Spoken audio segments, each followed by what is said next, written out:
Great to see you all again for another Super Sunday call. If you're hearing the sound of my voice, just type commit into the chat. Let me know where you're calling in from as well. All right. There we go. Commit. That's it.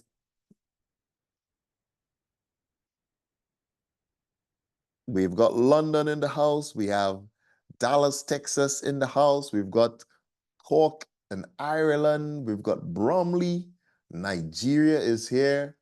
Sweet TNT, Grenada. Welcome. Grenada is here.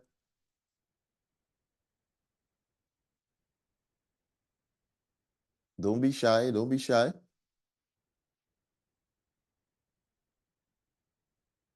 All right.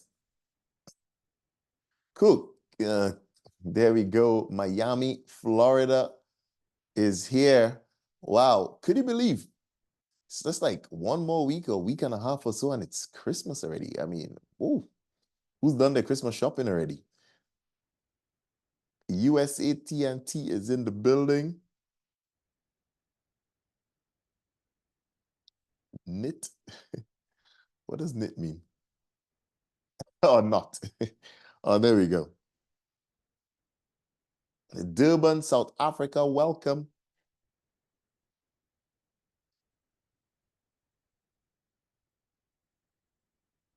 You haven't started your Christmas shopping yet? Well, we've got one more week to go. This week, I think is going to be lively. Let's see what's coming up in the life of this week in terms of the economic calendar.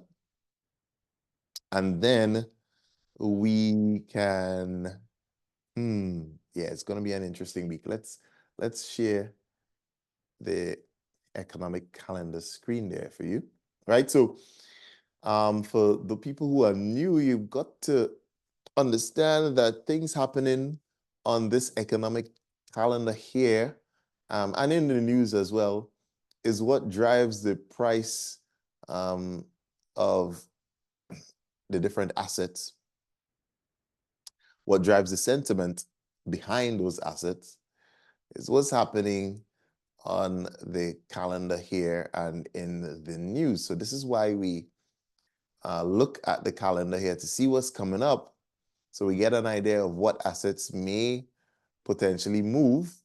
And then when the news drops, we get an idea of what direction the market should or should not be moving. And then we come back to the charts to use our tool to get ourselves an entry in the direction of what the fundamentals is giving us, okay? Question. How do you know which asset to trade? What makes you choose an asset to trade? It's not a trick question, just trying to gauge what makes you choose an asset to trade. You could type in the chat or you could unmute yourself. Don't be afraid. It's not a trick question. Should be a trend in market. Somebody says trend. Okay. Someone says a volatility. All right. Let me ask another question then, based on those answers. What creates the trend? What creates volatility? Sentiment of the market. That's right. Sentiment and the fundamentals, right? So that's what creates, yeah, that's right. The sentiment and the fundamentals is what creates the volatility. Yes, we want volatility. Yes, we want to be able to trade with a trend, but what creates it, right? And that is the sentiment or the fundamentals, right? And the sentiment around the fundamentals. And as such, we shouldn't really be looking for anything to trade unless there is something happening fundamentally or sentimentally that is going to move the market in one direction or the next. Because if nothing is really happening fundamentally or sentimentally, the market it wouldn't really go anywhere. It wouldn't do anything, and you would be forcing trades that don't exist.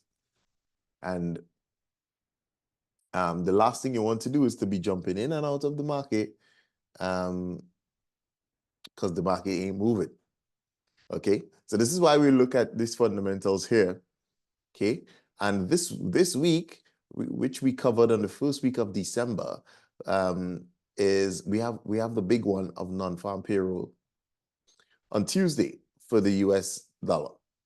Okay, so that is going to be pretty interesting. Last week we actually had the interest rate decision, and we'll take a look and see how that affected gold, especially. Right, we had the interest rate decision last week, so that affected gold. And we should have, if you were on the midweek call, if you missed it, well, if you're on the midweek call, you should have caught a move there on gold. We'll come to that in a minute. But this week, we do have non-farm payroll to keep an eye on. That's very, very important for the US. The other thing that's going to be important for the pound is CPI, or this is inflation figures, right? It's the pound, euro. That's going to be important, right? And then later on in the week, we have interest rate decision for the pound, interest rate decision for the euro, and that's on Thursday. And on Friday, interest rate decision for the Japanese yen. And that will definitely take us into the new year. Could you imagine? Christmas, week and a half, New Year, 2 weeks away. It's incredible. And 2025 just started. Who else thinks that this year has flown by quickly? It felt like a blink and For sure, for sure. yes, gone. Yeah, wow. Okay, so let's go back a little bit. Let's see what happened last week, and let's see how that translated to the chart. The older you get, the faster it goes, for sure. You want to hold on to every second. Okay, so last week, right, we had an interest rate decision on the Canadian. We'll see how that affected the Canadian dollar. We'll look at that. But the big one was interest rate decision on the US, which they dropped, right? Canadian interest rate remained the same, but the US interest rate dropped. We had some initial jobless claims as well, which pretty much weakened the US. You could see that more people started to claim benefits on the US dollar, so that would have affected the US in a negative way, okay? Other than that, we had the GDP that was negative for the pound. And again, we did have some mixed stuff on the pound. But anyways, Friday we had a negativity on the pound. GDP was negative, but saying that, oh yeah, it was forecast to be a bit higher, so it was definitely less than expected. We had some manufacturing decreases or less than expected, and of course the GDP change was less than expected as well. So that could definitely feed into some negativity coming in on the pound this week. And let's check to see what else is happening. Right, so Tuesday, manufacturing PMI. All right, so for the moment, sentiment on the pound, I would say, is a negative one for now. We'll see what inflation comes in as. But yeah, and well. So a lot of action on the pound this week. So they should have some opportunities there on the pound, US dollar, and euro, Japanese yen. Right? So those are the ones that we should be looking at. Let me just bring these up. So let's go to the pound for a minute. Notice I want to separate these out for just for a little bit. Wouldn't be forever.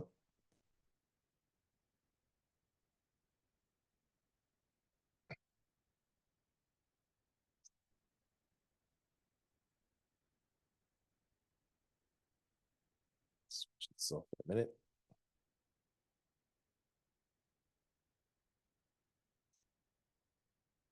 Right. So we've seen the pound here. There we go. We've seen the pound pulling back a little bit. Well, I say pulling back because it fell off last week, Thursday, and a little bit on Friday, right? So expected that fall off, but then we've seen a little bit of recovery. But personally, sentiment for me on the pound is still to the downside. So with this little pullback, I personally look for the pound itself to fall off a little bit, right? And the reason why we're separating out these currencies is we want to pair up a strong currency against a weak currency to get a good trading opportunity. CAD, right? So the CAD interest rate decision actually caused the CAD to rise, okay? So let's go back.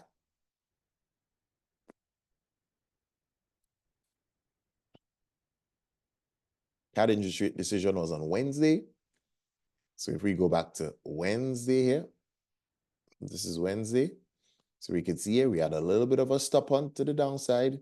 And then, all right, this is the time when the interest rate decision was delivered. All right, so this is what, 14:45 it says here. If I go back here, this is 14:15, right? So right in between here, it's where the interest rate decision was delivered. And then we start seeing the Canadian rising. Okay, interest rate remained the same, right? And as such, they had a positive sentiment on the Canadian, right? So let's say, for example, if we were looking at a Canadian, I'm looking for one that was not, right? Okay, so a USD CAD. So if we were looking at a USD CAD, for example, on Thursday, we'll come back to Bitcoin because Bitcoin has something interesting I want to show you. USD CAD, maybe I shouldn't pull up the chart just yet. Just based on what we just spoke about, USD CAD should be rising or falling based on what we just looked at. The Canadian was getting stronger after the interest rate decision. The US actually got weaker because the interest rate dropped. What position or what direction should we look to trade the USD CAD? Should short, sell.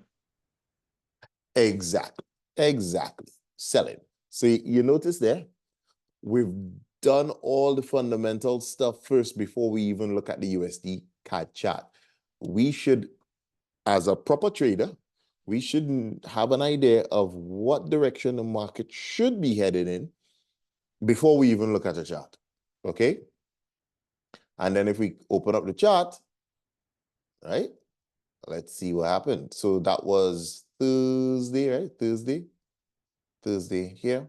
So there we go. Look, Thursday. Boom, boom, boom, boom, boom. Selling short, right? It actually dropped off. All right. So if we actually look at the mood swing, was that Thursday or Let me just go back. Wednesday. That was actually Wednesday. So let's go back. All right. So when was that interest rate decision? Somewhere around Wednesday the 10th, yeah. Right? So Wednesday the 10th, right? Okay, so right here, we had that stop hunt, 1445. Then we started to see the market falling. Okay, so we actually didn't really get a 1, 2, 3 signal, right? In terms of being able to enter, at least not on a Wednesday, but on Thursday, right? We got a 1, 2 actually, right? So we have a order block, and then we got the short, right? So this was on Thursday, right? And we could have entered the short here, and that was a nice drop of over 50 pips, right? And it pretty much continued on until Friday, okay? So you could have gotten a nice 50 pips out of it, and you're done for the day, right? 50 pips on Thursday. Cool. So that news would have probably settled in now, but for the moment, we're still biased for a short. So again, we're looking for the 1, 2, 3. If you haven't seen the 1, 2, 3 training just yet, I advise you to have a look and see the 1, 2, 3 training, or the 1, 2, which we covered last week, for entries. But the bias is pretty much still for selling on the USD CAD, right? The bias is still selling on the USD CAD.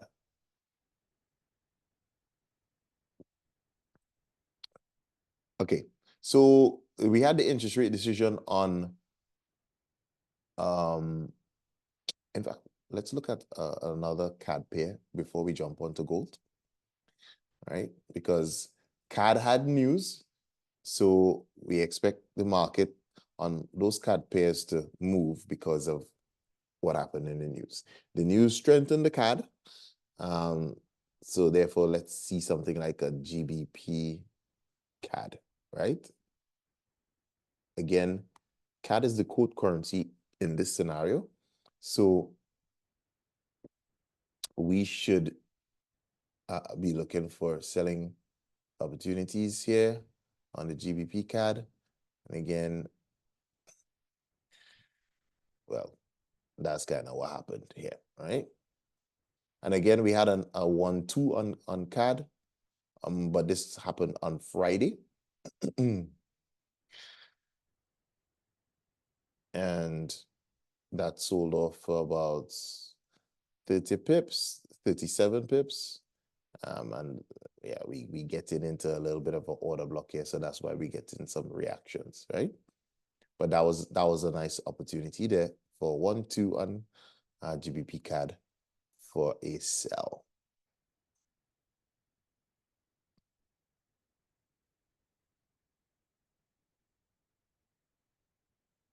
Euro CAD.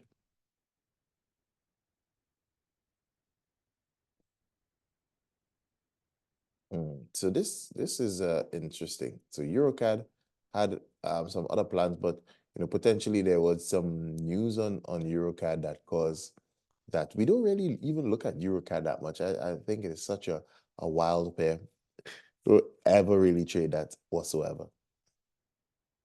Right. So let's go to gold, and let's talk a little bit about the US interest rate decision and how that affected gold.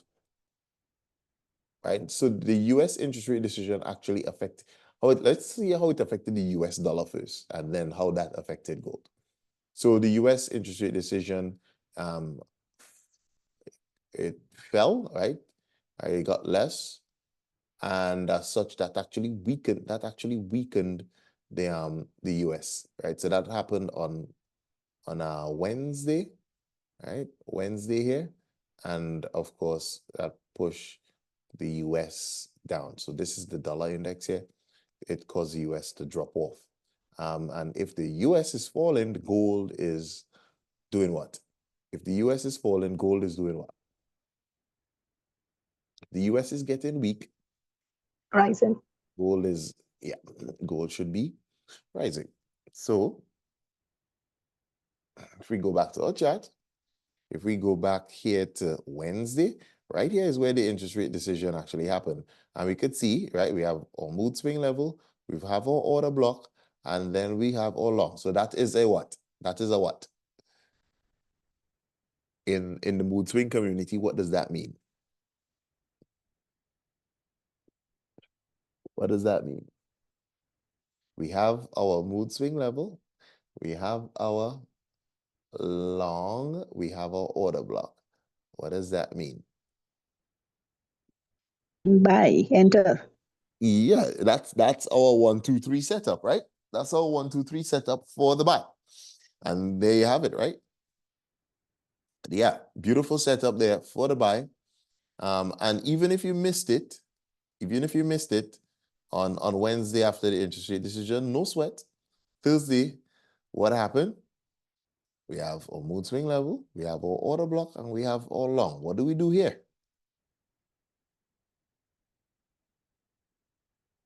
What do we do there? Enter.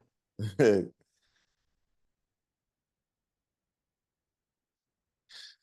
green zone. Okay, so what's the difference between the blue and the green? This green is actually what we call fair value gaps. We actually don't need it for the right. We don't need it for our for 1, 2, 3. So you could actually just switch it off if we go to our settings here. And we just go down to fair value gap, we could switch that off, right? So you don't get confused because we don't need it. At least not for this strategy. The fair value gap will come in for a different strategy, but for now, and we really don't need it. So you just hit OK there, OK that, and all right. So that was an entry there for a buy. This one went for, all right, this long went for about, that was 400. Sorry, that's 42 pips. Oh, no, sorry, 420 pips. All right, there we go. That's 420 pips there. But again, if you missed that and it pulled back, now notice as well. Look at what happened here. Notice price came back right to our mood swing level. The green line there, it tapped it once, pushed up, it tapped it twice, pretty much to the pip, hardly any drawdown, right? And we still wait for confirmations, and then we enter right here. Look, that is over 600 pips that it went for. Now, when we enter the market, right, at this level here, what we want to do, we want to put our stop loss below the order block, right? And we want to go for at least a 1 to 2 risk to reward ratio. Better even if you could get a 1 to 3. So what I would do here, do a 1 to 2 first, right? And then you could take partial positions off. So you could take like 75% of your position off and then leave it to run for 1 to 3. And then you could take your full position off, right? That's good trade management. And you're done, right? Done for the day. Now, so that's a nice 1 to 3 risk to reward ratio there. You're good to go. So you would have, if you risk 1% of your account on this trade, you would have gained 3% of your account on this one trade. Remember, we just really want to catch 2 to 3 good trades for the week and you're done. Okay? 2 to 3 good trades for the week and you're done. Now, look at this. Look at this scenario. All right, so the next day, we have our order block and then we have our long. What sort of setup is that in the mood swing community? What sort of setup is that? We spoke about it last week for the first time.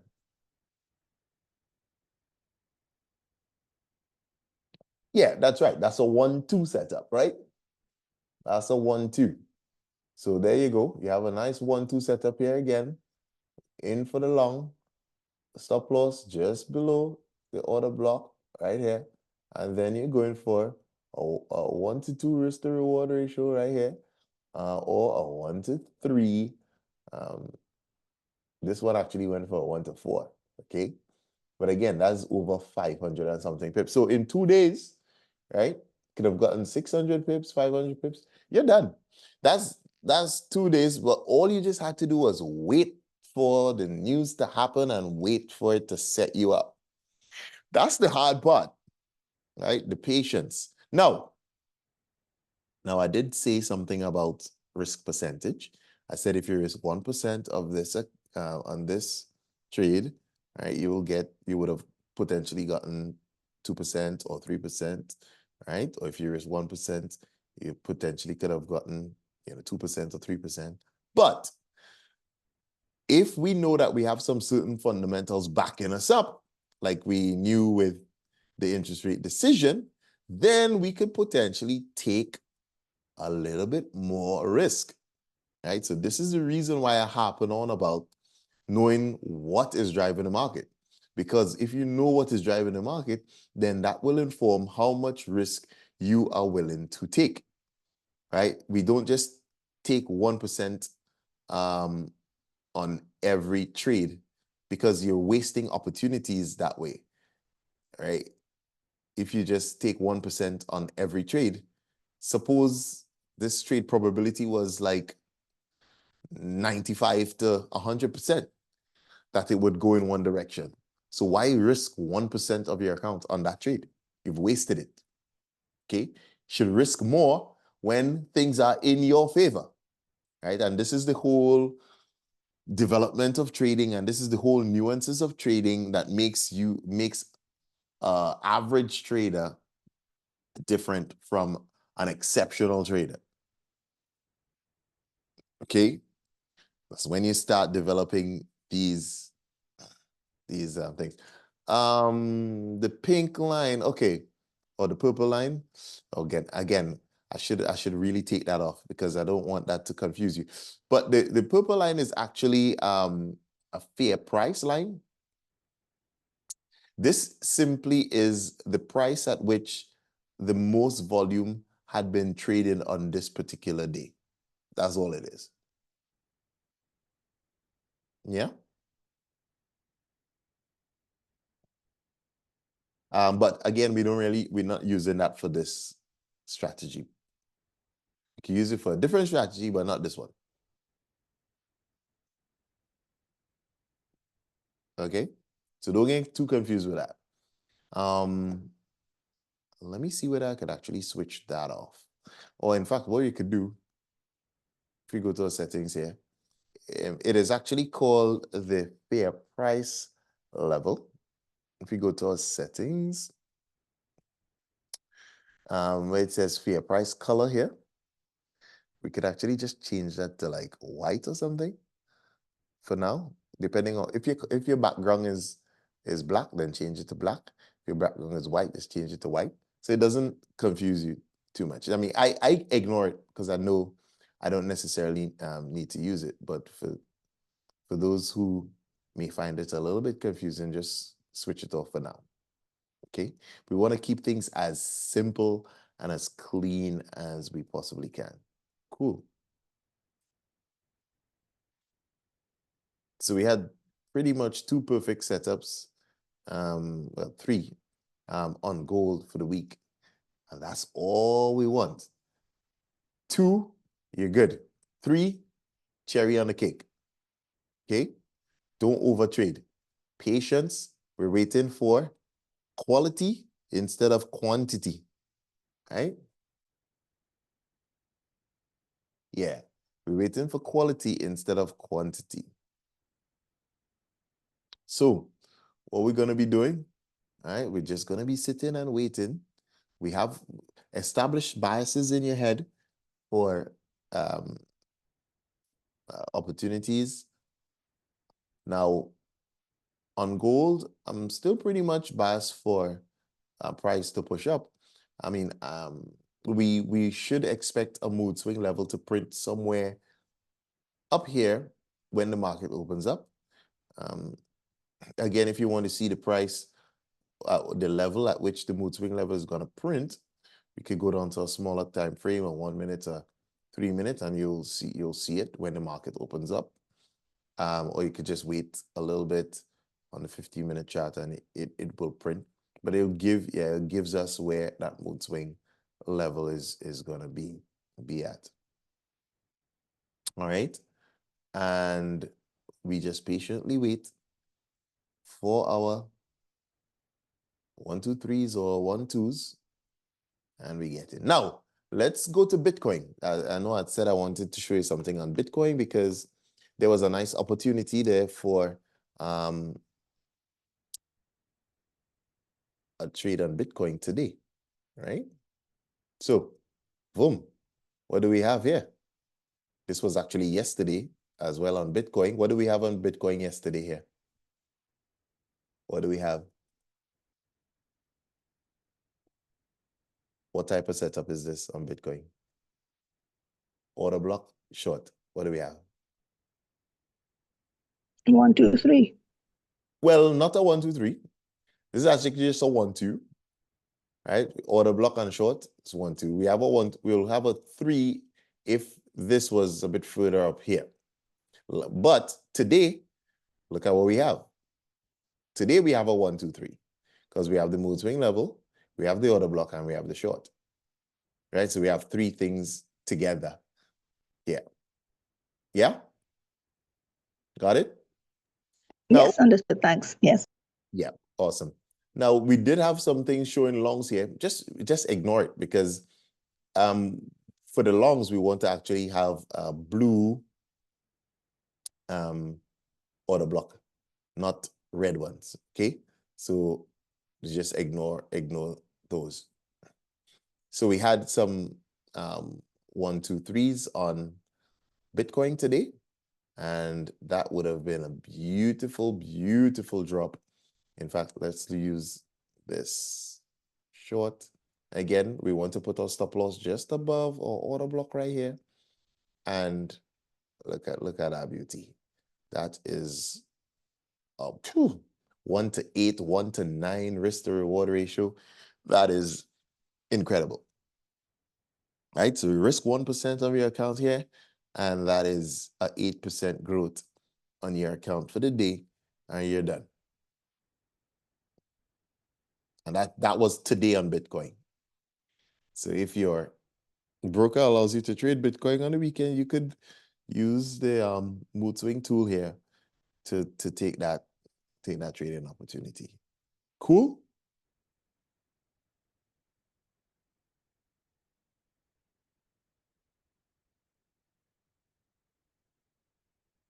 Any questions at all?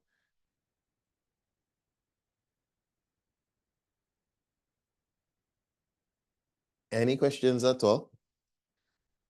All right. Well, if not, we're going to see you on the inside. We're going to make sure that we get ourselves up and running.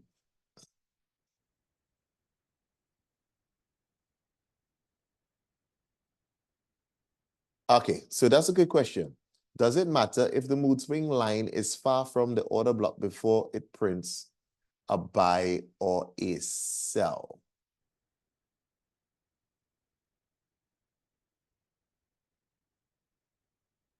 Right. So does it matter if mood swing line is far from the order block before it prints a buy or a sell?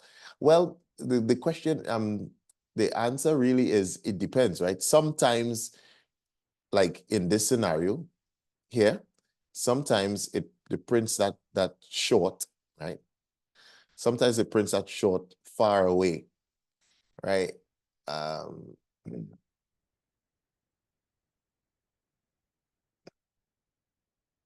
Oh, sorry, from the order block, right? So from the order block here, we want to trade it as close to the order block as we possibly can. If it starts to get a bit too far away, then you're not getting a good risk to reward ratio, because you want your stop loss to be, right? You want your stop loss to be just,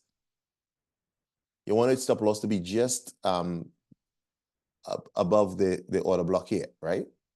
But if you start trading things far away, so say for example, if we had a short way down here, then you see your risk to reward ratio is pretty much diminished. So you want to try and get or take the trades where the shorts are close to the order block as possible. Okay, if it's too far away, just leave it alone. So this is where the patience comes in. Okay.